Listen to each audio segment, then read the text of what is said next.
Pag na-disable na natin yung DHCP sa ating router, punta na tayo sa Control Panel, Network and Internet at Network Sharing Center. Change adapter settings na tayo, tapos Properties, IPv4. Gagawin na natin siyang static. Lagay na natin yung IP address ng ating server. Tapos sa Preferred DNS, yung IP address ng server natin. Okay lang natin. Okay. Close. Tapos, disable natin at enable natin tong Ethernet.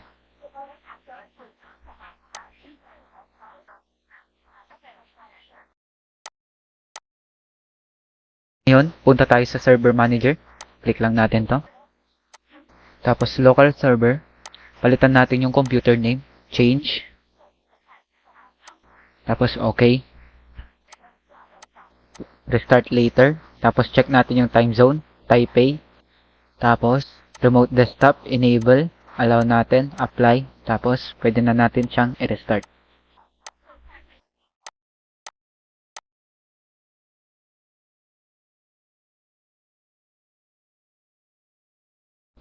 Balik tayo ulit sa Server Manager. Tapos, tignan natin yung local server. Double check natin. Okay na lahat. Next naman, dashboard na. Add roles na tayo. Next. Next. Tapos, click natin yung Active Directory and Domain Services. DHCP server. DNS server. Tapos sa File and Storage. Tapos, click natin yung Work Folders. Tapos, Print and Document Services. Tapos, Remote Desktop Services. Next lang natin to. Next, next, next. Hanggang sa mapunta tayo sa Remote Desktop. Check natin tong apat na nauna. Next lang natin to. Next. Tapos, check natin yung restart sa taas. Tapos, install. Wait lang natin to ma-install. Tapos, automatic na siyang magre-restart.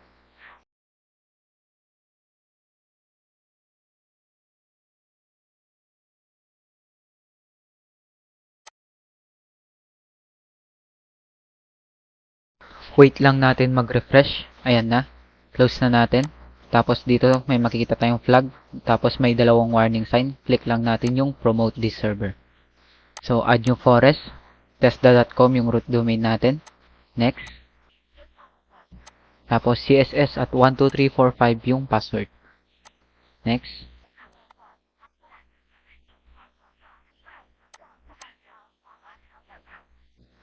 Tapos install na natin.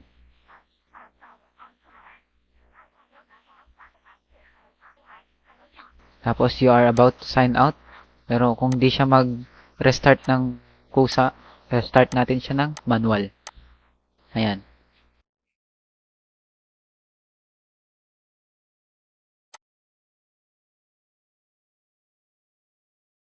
Wait lang natin mag-refresh yung server manager kasi na-install na natin.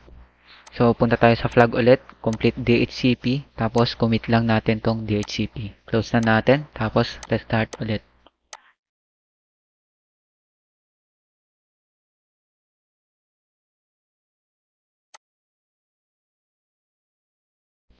Wait natin ulit mag-refresh.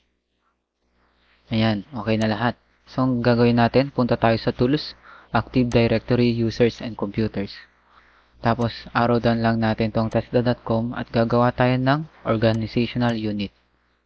Testa.org. Okay? Tapos, right-click natin yung testa.org.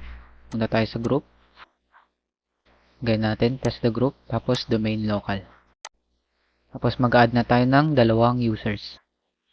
Kunwari, ang lalagay ko ay si Jordan Clarkson. Tapos, ang username ay JC. Lagi nyo tatandaan yung username na nilagay nyo, gaya ng sa akin, JC. Kasi gagamitin natin yung username mamaya sa client PC natin. So, next lang natin to. Check natin yung una.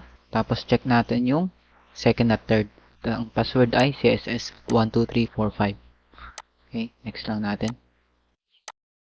Add ulit ako ng user, Michael Jordan at MJ. Next. CSS at 12345. Next. Finish. Tapos, right-click natin tong user. Lang natin yung testa. Tapos, check names natin. Mahanap na agad. Okay. Ganun din sa Michael Jordan. Add to group. Test the. Check names. Okay. Next, punta ulit tayo sa tools. Tapos, sunod ay DHCP. Arrow down lang natin tong IPv4. Add new scope tayo. Next, test the scope. Next naman ay IP address range. Sa start IP address natin, ang ilalagay natin ay yung default gateway na 192.168.0.1. At sa end IP address naman, ikaw na bahala kung hanggang ilang IP address lang yung gusto mong ilagay sa range na yon. Next naman ay add exclusions in delay. Sa range na 192.168.0.1 to 20 yung nilagay natin kanina, ang gagawin naman natin ay mag-exclude tayo ng IP address. Kunwari sa akin, ang end ng IP address ko ay 192.168.0.5.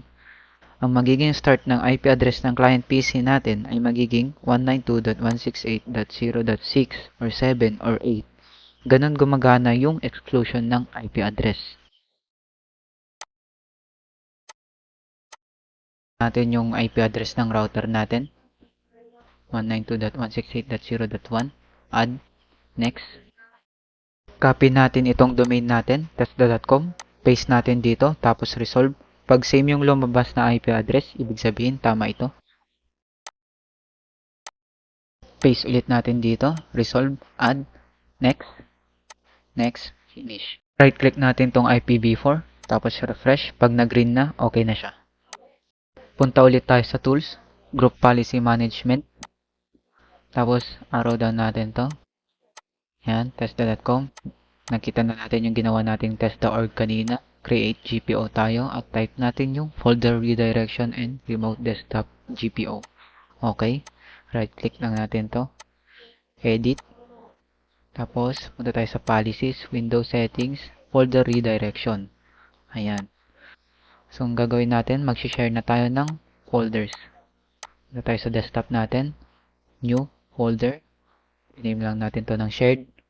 So, right click natin, properties at sharing. Click natin yung share, everyone, tapos add natin, tapos read and write.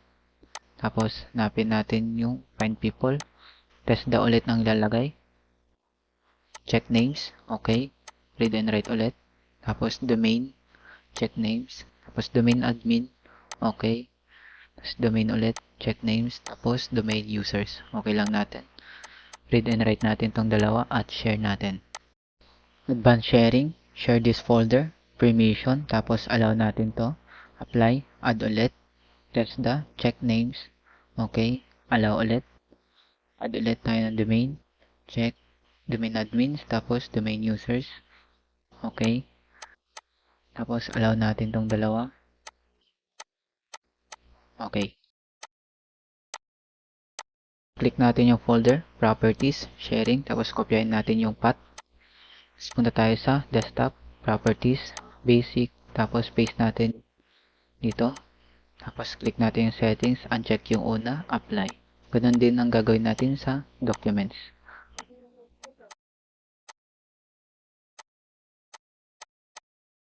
Pag tapos na tayo sa folder redirection, pindutin lang natin yung Windows plus R. Tapos gp update /force. Tapos wait lang natin itong mag-update. Tapos pag okay na, close din yan ng kusa. Punta ulit tayo dito sa GPO natin. Right click natin, edit. Tapos preference, control panel settings at local users and group. Gagawa tayo ng local group. Hanapin natin yung remote desktop. Tapos mag-add na tayo. Test the ulit, check names. Okay, ganun ulit yung parang ginawa natin kanina. Mag-add tayo na domain, check, domain admins. Tapos, okay, okay, domain users. Click apply, okay. Tapos, Windows R ulit tayo. GP update force, okay. Bit na rin ulit. Mag-successful, okay na. Punta tayo sa control panel. Network and internet. Change advanced sharing. Turn on natin to lahat. Ayan. Save changes. Tapos punta tayo sa server manager. Local server. Tapos pindutin natin yung remote desktop. Tapos select users. Yung username na inano natin kanina, MJ, check names, okay natin. Tapos add natin si JC, check names, okay. Tapos add natin ulit yung domain users at domain admin.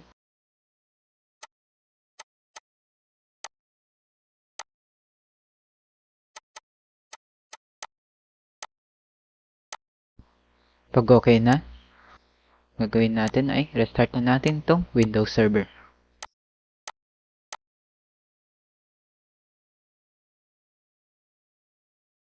Login or open natin ulit yung Windows Server natin. Tapos wait natin mag-refresh yung Server Manager. Dapat naka-open itong server natin kasi ang next na gagawin natin ay i-configure natin yung client PC natin.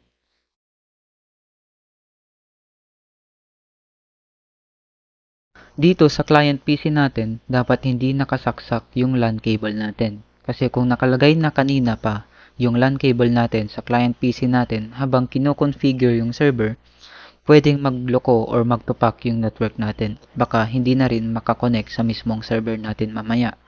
Kaya dapat lagi naka-unplug yung LAN cable natin sa client PC natin, tsaka lang natin isasalpak yung LAN cable pag na-configure na natin sa server at sa client PC. Natin ay configure na natin tong client PC natin. Punta tayo sa this PC, right click natin, properties at change settings. Lagay natin yung computer name, PC1. Okay. Okay. Tapos punta tayo sa remote. Allow natin tong remote. Tapos restart now na tayo. So, gagawin natin next. Punta tayo sa control panel. Network sharing. At change advanced sharing. Turn on natin to lahat. Ayan. Tapos save changes. Ngayon, ipa-plug na natin yung LAN cable natin sa client PC. Ngayon, may mag-a-appear na sa screen natin, tesla.com. Yes natin. Double check natin kung connected na tayo sa ating domain. Yes, tesla.com. Ang next natin gagawin ay punta na tayo sa this PC, properties. Ko-connect na tayo sa mismong domain natin. So, punta tayo sa computer name. Tapos click natin yung change. As domain, lagay natin yung domain natin na tesla.com. Tapos, sa primary DNS ay client. Okay. Okay. Tapos, type natin administrator at CSS at 12345. Okay. Okay. Tapos, restart na natin. Pagkatapos ng restart, click na natin tong other user. Tapos, ilagay na natin yung user na JC na ginawa natin sa server kanina. Password na CSS at 12345. Wait lang natin to. Successful yung pag-login natin. So, ang gagawin natin, double check natin. Punta tayo sa this PC, properties. Makikita nyo, pc1.tesla.com na. Connected na siya sa ating domain. Pindutin natin ulit yung Windows plus R. Mag-GP update force ulit tayo. Wait lang natin may magpakita na message. Tapos type natin yung Y. Tapos automatic na siyang magre-restart.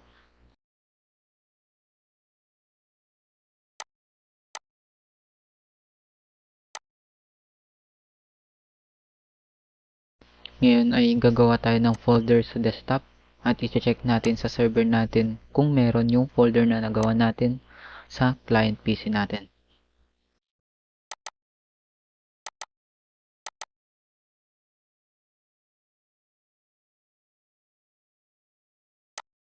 Next, try din natin gumawa sa documents folder. Tingnan natin sa Windows Server natin. Ayan, meron siya. Next na gagawin natin ay magre-remote desktop na tayo.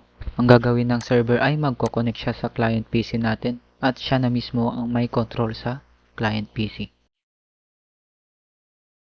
Sa computer, ang ilalagay natin ay PC1 kasi yun yung computer name na nilagay natin sa client PC natin kanina. At sa username naman ay JC kasi ito yung username na ginawa natin sa server. Input lang natin yung password na CSS at 12345.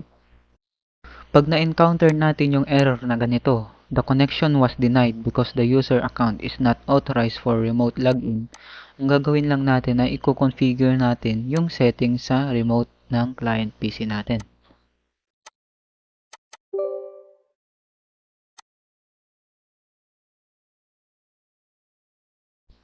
Punta tayo sa remote, tapos click natin tong select users at mag-add tayo, domain, tapos click lang natin tong domain users. Ito lang, isa lang. So, okay. So, okay natin. So, ang gagawin natin, restart natin tong client PC natin.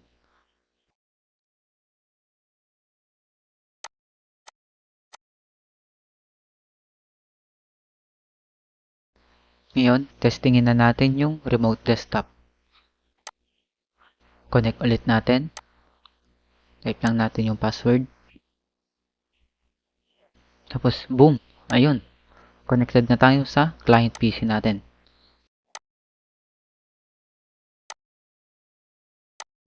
Pwede rin naman natin gawin ay gamitin natin yung IP address ng mismong client PC natin sa pag-remote desktop.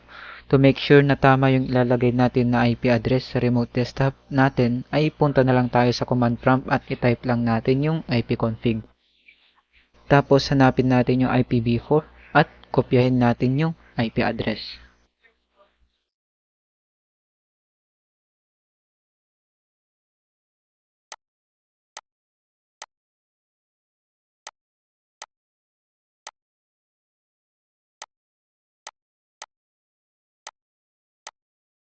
Ang ilalagay ko dito na IP address ay 192.168.0.8, tapos JC, tapos connect na tayo.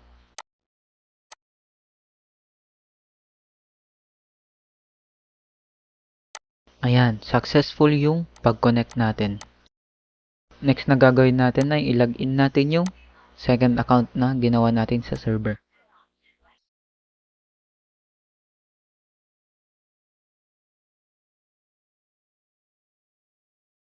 Ayan. Double check lang natin lahat. Testa.com. Tapos sa this PC. Tignan natin yung remote. Okay siya. So, okay na rin. Ngayon, mag-GP update force ulit tayo. Tapos, type lang natin yung Y. Mamaya. So, automatic na siya mag-restart.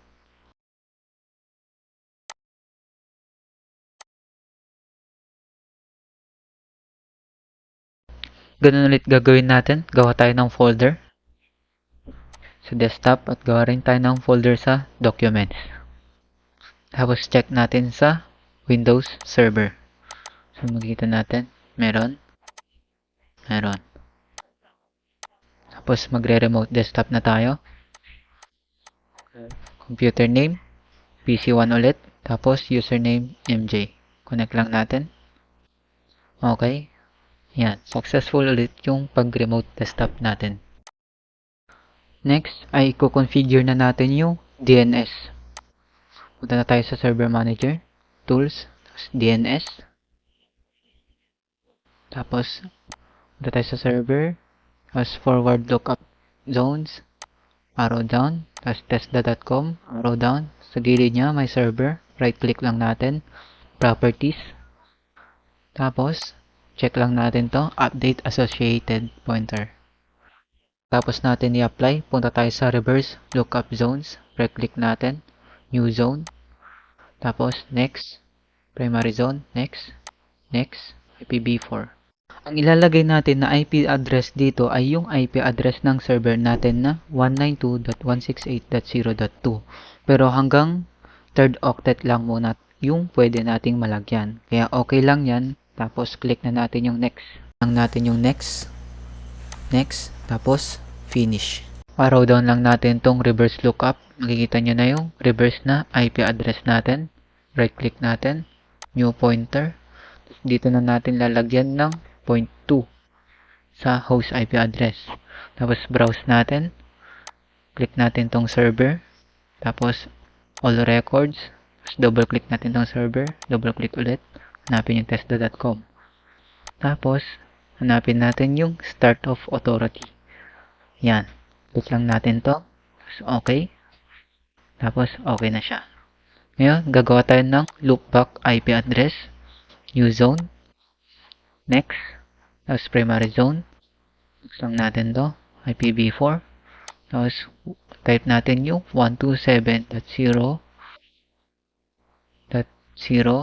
ganun ulit, yung parang kanina hanggang third octet lang yung pwede natin malagyan. So, next na tayo, next, tapos finish. Click na natin tong loopback IP address natin, new pointer, same lang dun sa una, lagay lang natin yung .1. Tapos browse, tapos server, tapos all records, tapos double click yung server, forward, testa.com, tapos hanapin natin yung start of authority, ayan, click lang natin to, okay, tapos, okay, done na tayo i-configure lahat sa Windows Server natin. Laging huwag kalimutan mag-restart pagkatapos mag-configure sa Server Manager para lahat maayos.